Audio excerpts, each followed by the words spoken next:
انبیاء علیهم السلام چې دنیا ته څومره راغلي دي، یعنی څومره انبیاء پیغمبران چې الله دنیا ته رالیږلي دي دا ټول معصوم وي. معصوم څه مطلب؟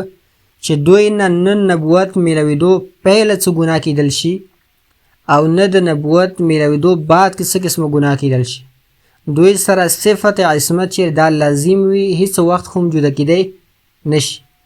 او کوم ځایونو کې چې قرآن کې الله رب العزت د څه پیغمبرانو لغزشونه ذکر کړي دي نو هغې نه مراد ګناه نه دی، بلکې صورتن هلته ګناه معلومیږي، لیکن حقیقت کې هغه چې خلاف اولا کار چې د یو نبي نه شوی دی نو هغې باندې الله رب العزت هغې ته عتاب کړی دی. بقیه انبیا علیهم السلام چې دنیا ته څومره هم راغلي دي هغه ټول معصوم دي، نه د نبوت میلوېدو پهله څه ګناه ورنه کیدل شي او نه د نبوت د میلوېدو بعد کې هغونه څه قسمه ګناه کیدل شي.